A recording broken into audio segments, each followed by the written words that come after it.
G'day everyone, and thanks for coming along to our What and Why of MVP. This is a presentation that we do to tell people about what we think minimum viable products are. My name is Mikel Lindsaar, and today this is going to be presented primarily by James McGrath and myself. Reinteractive is an Australian company. We're about 20 Australian software professionals strong. We're all spread around Australia, some in Queensland, that's where I am, a lot in Sydney, Melbourne, Adelaide and Perth, and we're growing all the time. My name's James McGrath. I'm Development Manager at Reinteractive, and I am primarily involved in making sure all the projects are going along smoothly and everyone is communicating well. But I still occasionally get my hands dirty with code.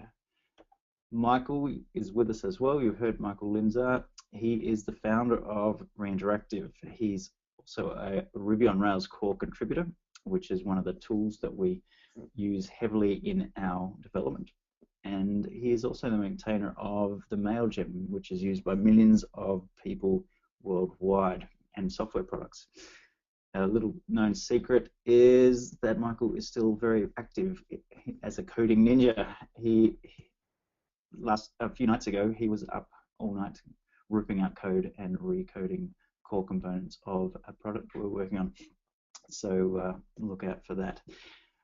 Today we are going to be doing a quick presentation, about 20 minutes long, and we'll have a good question and answer session at the end. Also, thanks to Chloe Fisher, our community manager, for helping put this together. You might have seen Chloe around at our community events, such as Install Fest and Development Hub. So this webinar is about the what and why of a minimum viable product. So we're going to talk about what is a minimum viable product, or MVP for short, and why it's an important concept in the software development process. There's multiple definitions of what an MVP is. Not all of those definitions have to be a software product. It can really be any sort of product. You might want to have your MVP as a PDF report or a newsletter sign up, and you could use those small products as a way to test your demand of your value proposition. At Reinteractive, we build software, so today we're going to be talking more about from the point of view of developing your version 0.1 of your software, a piece of software that you can start to engage with your users and start that important process. So I'll give a definition of the minimum viable product from that point of view, and the definition we're going to work off today is that it's the minimum functionality that provides enough value to a subset of your target market that they will make repeated use of your product. All right, let's break that definition down a little bit. So firstly, I mentioned a subset of your target market, so that's an important part of this concept. Your MVP is not going to be all things to all people.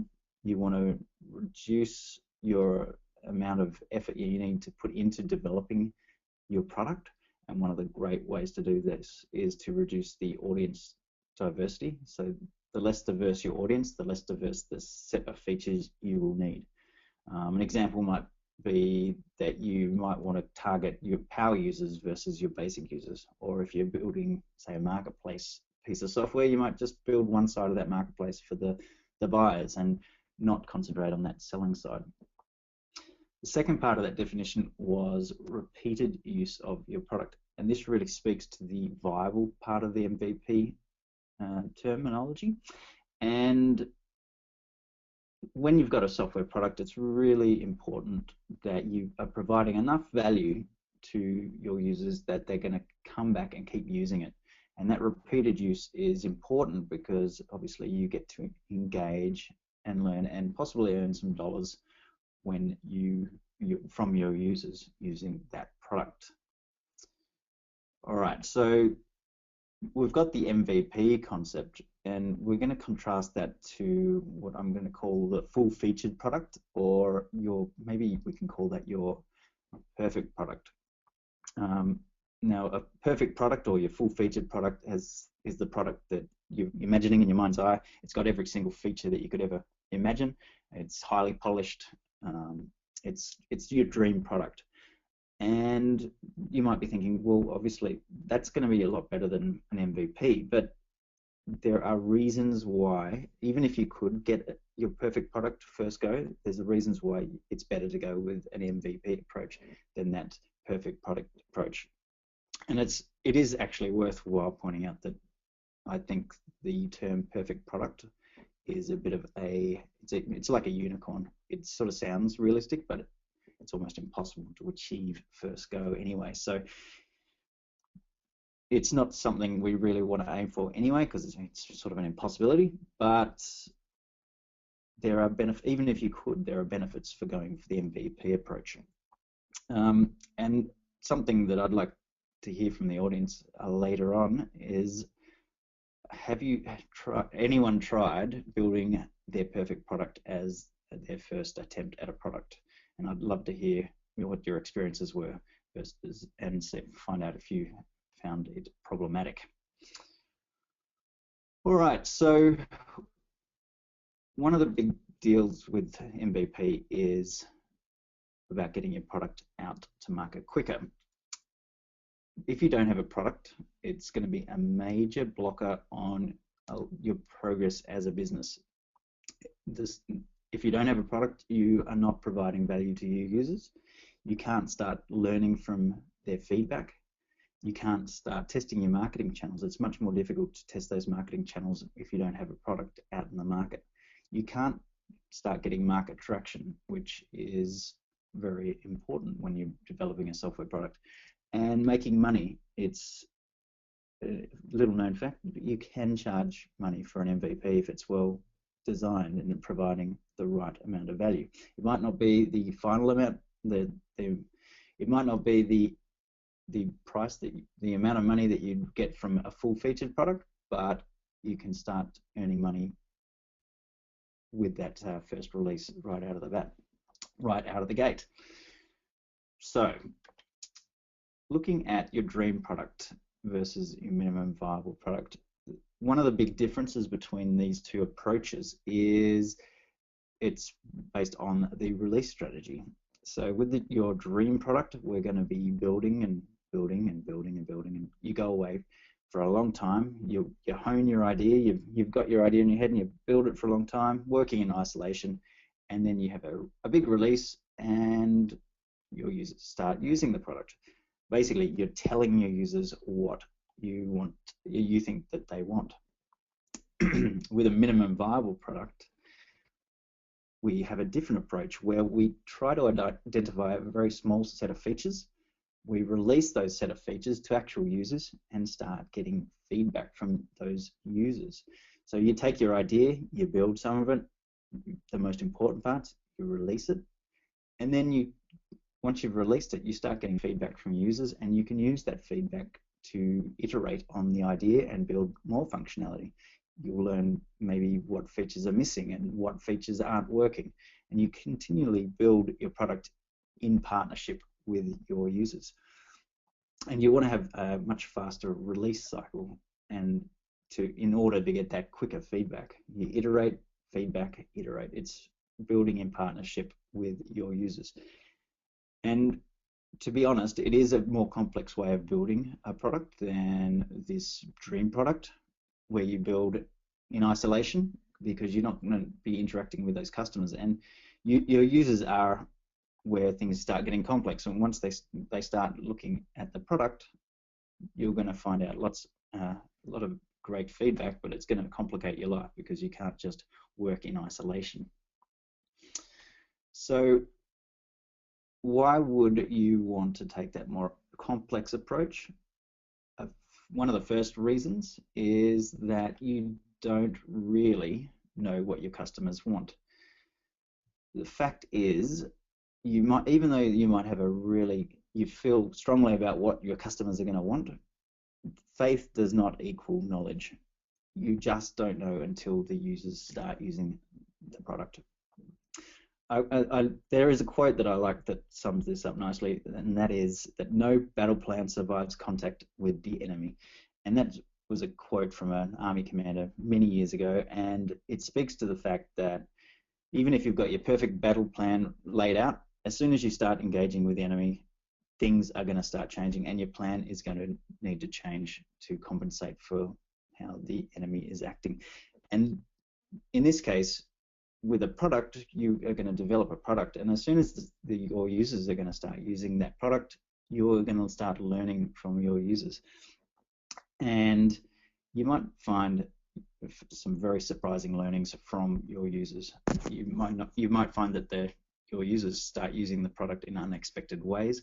They might not use certain features at all. They might find certain features confusing, and the sooner you start learning about that, the better. An example that I like from the real world is Flickr. When Flickr, which is a popular photo sharing website, which had a very successful exit and sold to Yahoo for many millions of dollars. Initially, Flickr started off as a online gaming platform, and the photo sharing was just a small part of that program. But once they got the program in front of their users, they found that the photo sharing component, which was really just added as an afterthought, they found that that was a lot more popular than the rest of the software. Once they realized that, they just doubled down on the photo sharing and became a much larger, much more successful product than the online game that they had planned for. And if they had learned much earlier in the process, they would have been much better off, because they wouldn't have had to spend all that time building the gaming platform. And so it's much better to get that feedback happening much earlier in the process. So when you start building, if you find out you're building the wrong thing for their customers, or that they're using things differently, or you've got the value proposition slightly wrong, it's much better to start learning as early as possible. And something I would really love to hear from people in the audience is, have you learned any interesting things from your users that were unexpected learnings, that you once you delivered your product, did you find that they were using the product in a different way than you were expecting, or did they want much different features than you actually delivered?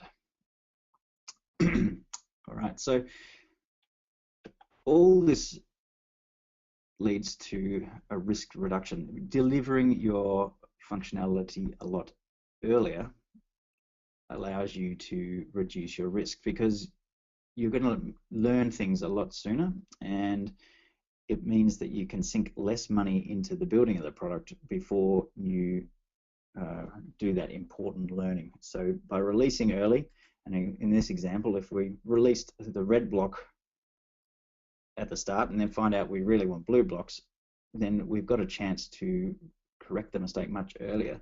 If we've released the wrong product after spending all of our budget, that is going to be pretty much the end of our run at building the product, because we won't have any budget left over to have another go at it. So being able to learn those lessons a lot earlier is a really important thing to reduce your risk on building a project, because software development is a risky game. If you're building something for the first time, normally when you're doing a new software project, it often hasn't been done before. Otherwise, you probably get software from off the shelf.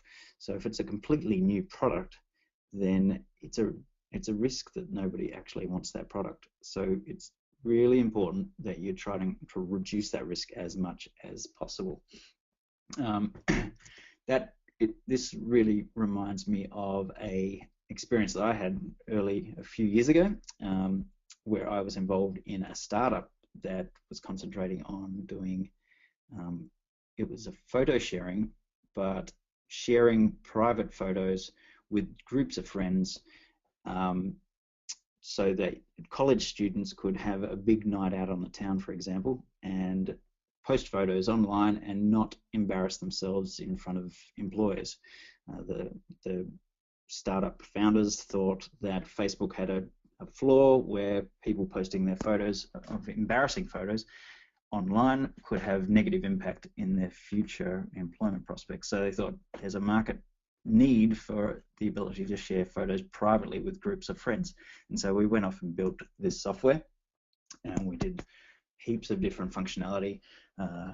We allowed people to upload videos and photos, and we had dynamic layouts and complex social integrations for sharing different things, and all sorts of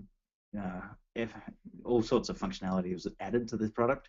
And we did redesigns of the interface. And finally, once we launched the product, it turned out that even though people said that they really wanted this functionality, people really didn't want to share their photos privately. They wanted everybody to see the photos, and so it really, the product didn't work because the demand just wasn't there.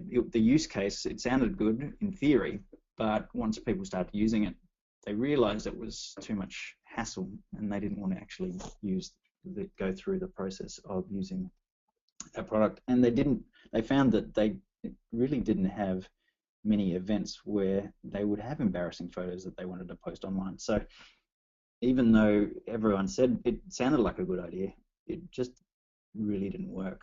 And we didn't find that out until we delivered the product. And because we delivered the product with all this functionality built in, it made it much more difficult for the company to keep going without with their remaining budget.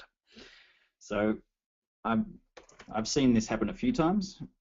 Often people develop the software and make it a lot more complex than they need it to be. They expend their budget early on before they even release, and then once their budget is out, they are going to have a lot of trouble continuing to and pivoting into a new markets if they found they made the wrong choices at the start of the project.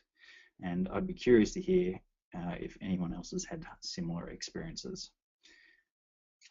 All right, so one of the good things about releasing early, it also allows you to start generating revenue a lot more early. So in this image, we're seeing this is the Big Bang approach, the perfect product approach, where we do go away and develop for a long time and then release. We've got the top line, this top straight line is the cost versus time, cost of development. And the bottom arrow is where we can start making money off that product. Now, with the big release at the end, we can't make money until we do our first release. And by delaying that first release for a very long time, then we are delaying the potential for earning revenue. Contrasted with that early release option is you can start making money as soon as you've done that first release. And that's a really important thing, because once you start making money on a product, it really gives you confidence that you're heading in the right direction. And once you've got that confidence, you are confident that you're not sending good money after bad. And so you can start investing more in the product, and it's with confidence that you're actually moving in the right direction. It also has a great benefit of extending your runway. Runway is a term where used in the startup world, where you are trying to launch before you run out of money. The runway is the money that you have, your budget. And if you haven't launched your startup, haven't taken flight by the time your money has run out, you're going to crash into, you're going to be in big trouble, and you end up crashing at the end instead of flying. So if you've got money coming in, it's going to extend your runway, because you're not going to have to survive just on your budget. So it's a really good way to, this is just another example of why it's important to release as early as possible. If we go for that Big Bang approach, we're going to release a lot later, and our runway and confidence levels are going to be a lot lower. So I think that is one of the key things that the MVP approach brings you. Okay, another reason that the MVP approach is a good thing, a great way to go, is it forces you to keep things simple. So why is it good to keep things simple? well, it's cheaper, so that's great. But it also means that the product is going to be a lot simpler to use for your users. And easier to use means less documentation, less training, and less support overhead. So when you're building software, it's not, your budget doesn't need to just cover the software build, but you're going to have to spend a lot of money or effort on supporting your users by walking them through different problems, fielding support requests, writing that documentation, and keeping that documentation up to date. If it's kept simple, then the overhead of those things placed on the project are going to be a lot less, which is going to make things, it's going to, if you're spending less time and money on support, you're going to be able to spend more time on developing the product and finding your product market fit. The other thing that keeping something simple is, keeping your product simple, is it means you have to concentrate on a simple value proposition, which makes it much easier to market that product. If you've got a product that does 1,000,001 things, it's very difficult to decide which feature you're going to market and how you're going to market it.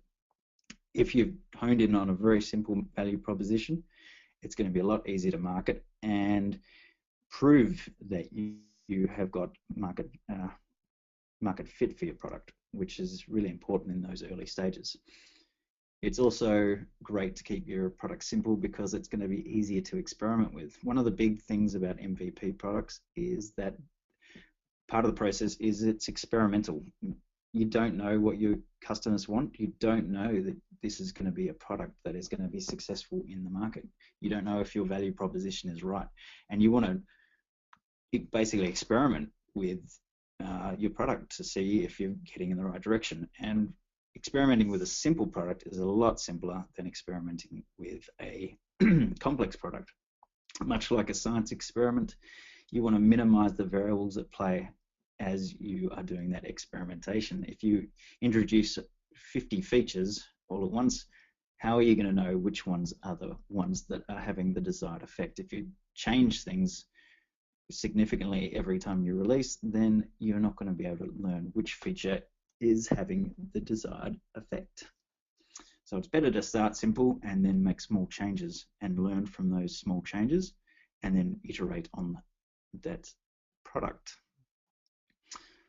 All right, another thing that the MVP process brings us is the developer mindset.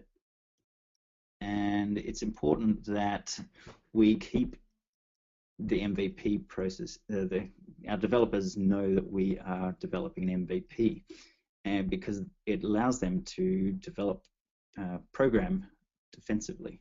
So this means that they know the changes are possible, that they're probably going to be needed, and that can really change the way a programmer will approach developing new features and developing a product. And by programming defensively, it allows them to prepare themselves to make the program easier to add new features and easier to change the direction of the product on the fly. All right, so that really sums up the benefits of what an MVP brings us. The earlier release allows us to get to market sooner. It allows us to experiment quicker with our users, gets feedback from our users sooner, and allows us to more likely to find product market fit before we run out of funds to continue development. This is the first webinar in a series of webinars on MVPs. The next one we're going to do is how to identify your MVP's key feature set, which is a very interesting problem. Thank you very much, everyone, for attending. Thank you very much, James, for delivering your webinar. And we'll see you all in a couple of weeks, hopefully. Cool. Thank you, everybody. Have a great day. Yeah. Bye.